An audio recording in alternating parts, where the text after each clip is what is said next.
नमस्कार मंडळी, श्री स्वामी समर्थ. आषाढी एकादशीच्या सर्वांना हार्दिक शुभेच्छा. आजच्या दिवशी भगवान विष्णू योगनिद्रेमध्ये जातात, पण त्याआधी ते आपल्या भक्तांना असा एक आशीर्वाद देऊन जातात ज्या काळात केलेल्या लहानशा उपायांचं फळसुद्धा हजारो पटीनं आपल्याला मिळतं.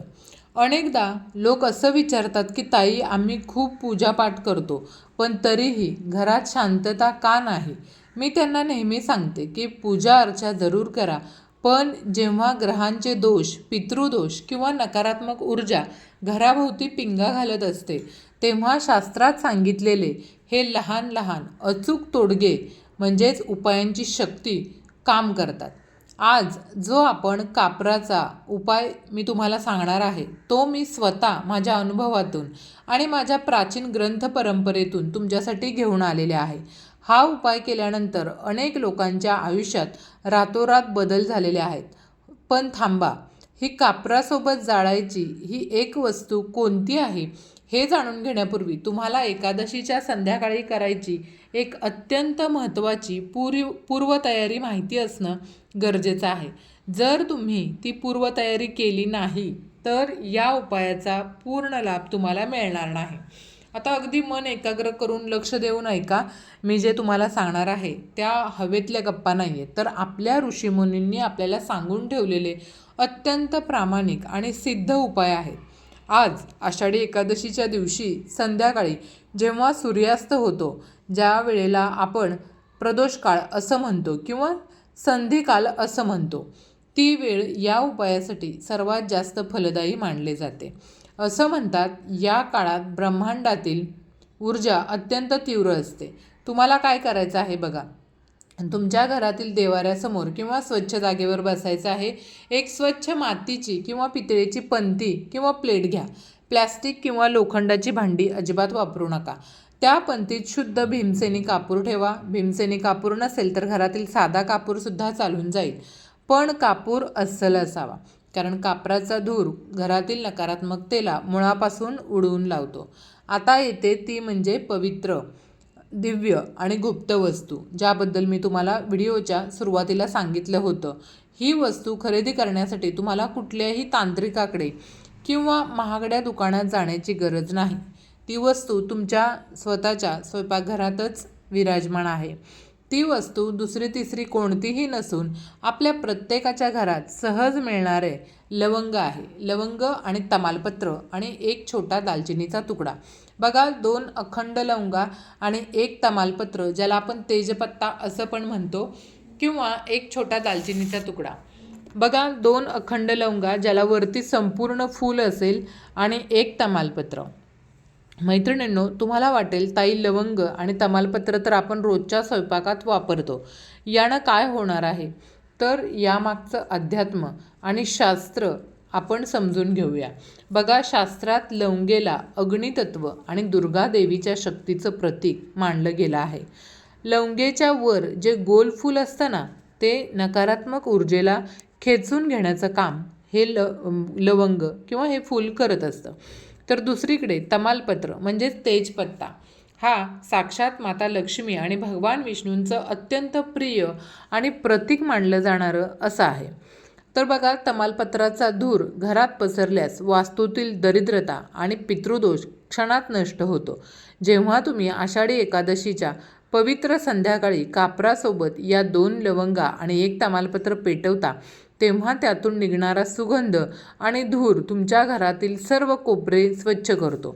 जर कोणाची तुमच्या घरावर किंवा प्रगतीवर वाईट नजर असेल, कोणाचा गुपचूप शत्रू त्रास देत असेल किंवा पितृदोषामुळे घरात सतत आजारपण आणि पैशाची चणचण भासत असेल, तर हा धूर त्या सर्व अडथळ्यांना अग्नीत भस्मट करतो.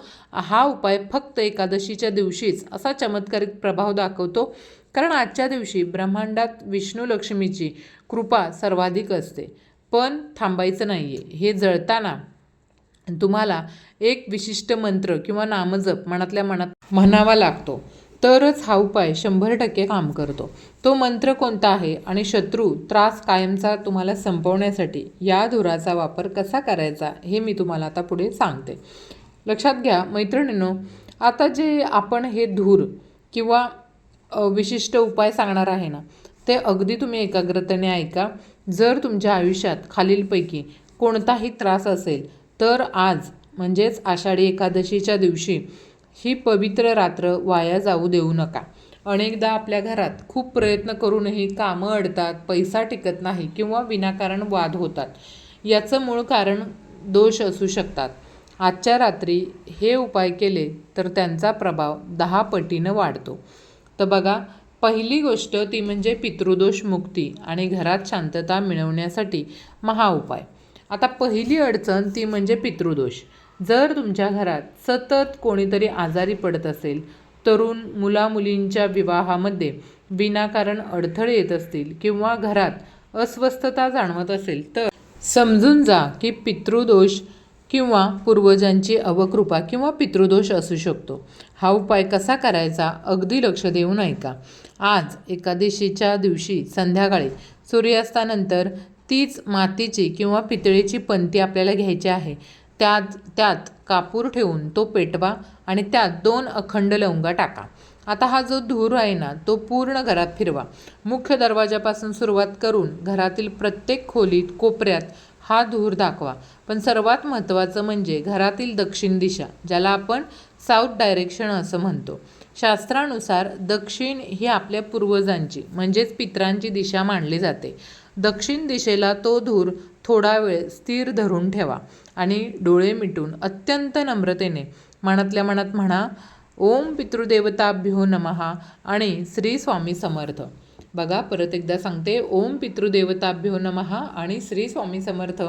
पितरांची क्षमा मागा आणि म्हणा, हे पूर्वजांनो, माझ्याकडून किंवा माझ्या कुटुंबाकडून काही चूक झाली असेल तर आम्हाला क्षमा करा आणि तुमचा आशीर्वाद आमच्यावर राहू द्या.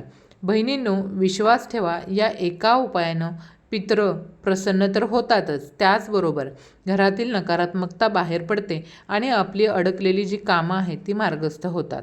उपाय क्रमांक 2 तो म्हणजे शत्रू त्रास आणि गुप्त अडथळे मुळापासून उखडण्यासाठी हा उपाय आहे. आता वळूयात दुसऱ्या उपायाकडे, शत्रू त्रास आणि वाईट नजर दूर करणं. बऱ्याचदा आपल्याला कळतही नाही, पण कामाच्या ठिकाणी, व्यवसायात किंवा अगदी नातेवाईकांमध्येही काही लोक आपल्या प्रगतीवर जळतात. त्यांची वाईट नजर किंवा पाठीमागे चाललेली कारस्थानं आपल्या सुखी संसाराला दृष्ट लावतात. हा उपाय करण्याची वेळ खूप खास आहे. हा उपाय आज रात्री 9 ते 10 या वेळेतच तुम्हाला करायचा आहे. नंतर बघा, हा उपाय करत असताना काय करायचं आहे, एक लहान पांढरा कागद घ्या. काळ्या शाईच्या पेनानं त्यावर तुमच्या शत्रूचं नाव लिहा. जर तुम्हाला शत्रू कोण आहे हे माहीत नसेल तर फक्त लिहा, माझे सर्व गुप्त शत्रू आणि नकारात्मक ऊर्जा असं लिहायचं. आता एका पंतीत कापूर आणि 1 लवंग पेटवायची. तो कागद घडी करून त्या कापराच्या अग्नीत पूर्णपणे जाळून टाकायचा. कागद जळत असताना मनात एकाग्रतेने म्हणायचं, माझ्या आयुष्यातील सर्व बाधा, दृष्ट आणि शत्रूंचा त्रास या अग्नीत भस्म होत आहे. ही राख नंतर घराबाहेर किंवा झाडाच्या मुळाशी टाकून द्या. या उपायामुळं समोरच्या व्यक्तीची वाईट नजर किंवा नकारात्मक विचार तुमच्यापर्यंत कधीच पोचू शकत नाहीत. यानंतर अखंड लक्ष्मी प्राप्ती आणि दारिद्र्य नाशाचा उपाय आपल्याला करायचा आहे. बघा, आता तिसरा आणि सर्वात मुख्य आणि सिद्ध उपाय तो म्हणजे अखंड लक्ष्मी प्राप्ती आणि धनसमृद्धीसाठीचा उपाय. जर घरात पैशाची चणचण असेल, कर्ज वाढत चाललं असेल किंवा कमावलेला पैसा हातात टिकत नसेल तर आज एकादशीच्या रात्री हा उपाय आवर्जून करा. पद्धत अगदी सोपी आहे. आज रात्री झोपण्यापूर्वी घरातील पूजेच्या ठिकाणी किंवा विठ्ठल रुक्मिणी भगवान विष्णूंच्या फोटोसमोर किंवा मूर्तीसमोर शुद्ध गाईच्या तुपाचा दिवा लावायचा आहे. त्या दिव्याच्या बाजूला 2 तुळशीची पानं अर्पण करा. आणि इथं एक अत्यंत महत्त्वाची गोष्ट लक्षात ठेवा, एकादशीच्या दिवशी तुळशीची पानं तोडायची नसतात. त्यामुळं आधीच खाली पडलेली पानं स्वच्छ धुवून वापरा किंवा आदल्या दिवशी तोडून ठेवलेली पानं ही सुद्धा तुम्ही नक्कीच वापरू शकता. तुळशीपत्र अर्पण केल्यानंतर हात जोडून शांत बसा आणि तुळशीच्या माळेवर किंवा बोटांवर 108 वेळा या महामंत्राचा तुम्हाला जप करायचा आहे. बघा, मंत्र कोणता आहे? ओम नमो भगवते वासुदेवाय हा मंत्र जप पूर्ण झाल्यावर विठ्ठल रुक्मिणीकडे घरातील समृद्धीसाठी प्रार्थना करा. असं मानलं जातं की आषाढी एकादशीच्या रात्री केलेल्या या जपाने माता लक्ष्मी आणि भगवान विष्णू अत्यंत प्रसन्न होतात आणि त्या घरात कधीही पैशाची कमतरता भासत नाही. हे उपाय जितके सोपे आहेत तितकेच ते नियमाने करणं आवश्यक आहे. जर नियम पाळले नाहीत तर उपायाचे फळ मिळत नाही. म्हणून या गोष्टींची विशेष नोंद किंवा विशेष काळजी घ्या. पवित्रता हा उपाय करताना तुमचं मन आणि शरीर स्वच्छ असावं. संध्याकाळी हातपाय धुवूनच पूजास्थानी बसावं. तसंच लवंग वापरत असताना ती तुटलेली किंवा मोडलेली नसावी, ती अखंड लवंग असावी. तिचे वरचे फूल तुटलेले नसावे. तसंच मनामध्ये बघा, उपाय करत असताना मनात कोणाबद्दलही द्वेष न ठेवता माझे भले होत आहे याच श्रद्धेने उपाय करायचा आहे. तसंच मांसाहार व मद्यपान वर्ज्य करायचं आहे. आजच्या दिवशी घरात संपूर्ण शाकाहारी आणि सात्विक वातावरण असावं. माझ्या प्रिय मैत्रिणींनो, आषाढी एकादशी ही वर्षातून एकदाच येणारी अशी पर्वणी आहे जिथं तुमची छोटीशी भक्तीसुद्धा पांडुरंगांच्या चरणी थेट पोहोचते. आज संध्याकाळी कापूर आणि लवंगेचा हा दिव्य उपाय नक्की करून बघा. तुमच्या आयुष्यातील संकटांचे काळे ढग नक्कीच दूर होतील आणि हो, तुमच्या घरात आनंद, समृद्धी आणि शांततेचा प्रकाश पसरून एकादशीचे संपूर्ण पुण्य तुम्हाला लाभेल. जर तुम्हाला हा व्हिडिओ, ही माहिती आणि हे उपाय आवडले असतील तर व्हिडिओला आत्ताच एक लाईक करा आणि चॅनलवरती नवीन असाल तर चॅनलला सबस्क्राईब करा. आणि हो, तुमच्या मित्रमैत्रिणींसोबतसुद्धा हा व्हिडिओ जास्तीत जास्त शेअर करा, म्हणजे त्यांनासुद्धा ही माहिती समजेल. तर असेच नवनवीन माहितीपूर्ण व्हिडिओ पाहण्यासाठी आपल्या चॅनलला आजच सबस्क्राईब करा. आणि व्हिडिओ संपूर्ण पाहिल्याबद्दल आपणा सर्वांची मनापासून आभारी आहे. धन्यवाद. श्री स्वामी समर्थ. ओम नमो भगवते वासुदेवाय नमः.